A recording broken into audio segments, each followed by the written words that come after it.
Salah seorang di antara cucunya Rasulullah yang bernama Sayyiduna Al-Hasan pernah berjalan dengan putranya. Di beberapa tempat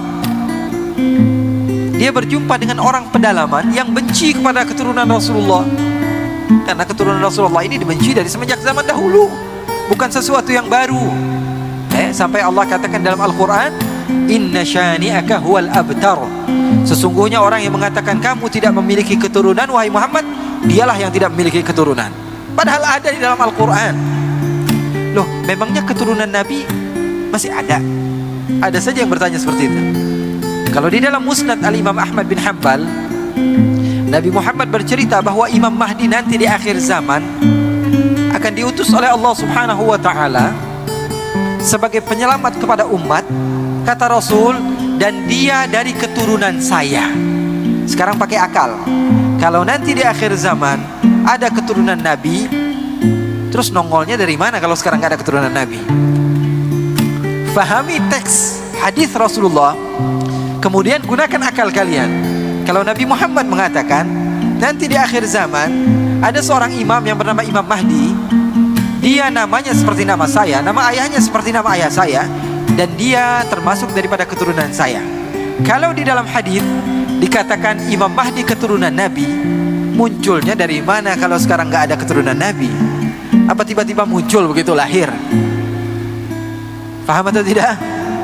Sayyidina Hasan suatu saat sedang berjalan-jalan, tiba-tiba ada beberapa orang yang datang dari luar kota Madinah mengejek Sayyidina Hasan. Dia bilang, hei kamu ini orang zalim, hei kamu ini mengaku cucu Nabi tapi kamu tidak berakhlak, kamu ini adalah orang yang fahish, kamu ini adalah orang yang begini dan begitu. Diejek. Anaknya udah marah nih, anaknya sudah kesel. Dia bilang, ayah kok diejek gak marah-marah, bapak kok dibilang begini dibilang begitu, kok kamu tidak marah biasa saja, bahkan wajah kamu tidak berubah sedikit pun. Apa kata Sayyidina Hasan?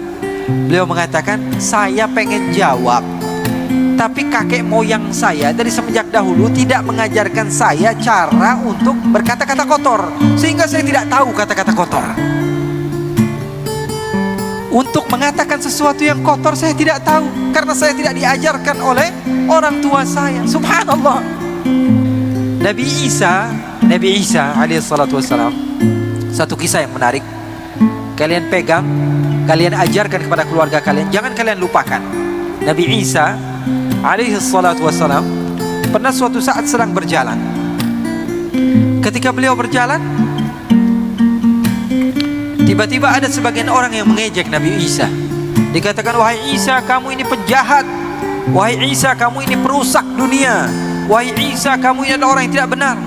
Nabi Isa tersenyum dan mengatakan apa? Jazakumullahu khaira, terima kasih banyak, semoga Allah membalas kamu.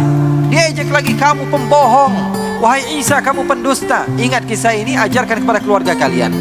Bagaimana Nabi Isa ketika diejek, Nabi Isa dikatakan kamu pembohong, kamu pendusta, kamu adalah pemecah belah umat. Apa kata Nabi Isa? Jazakumullah khaira. Hawariyun, pengikut Nabi Isa, bingung. Wahai guruku, kenapa kok kamu diejek? Kamu jawabnya jazakumullah khairan, semoga Allah membalas kebaikan. Apa kata Nabi Isa?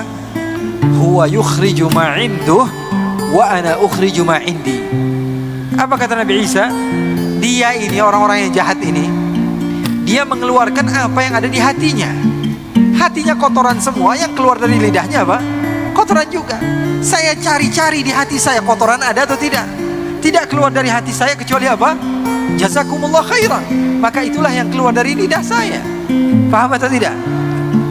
Jadi lisan kalian menunjukkan watak kalian, tulisan kalian menunjukkan hati kalian.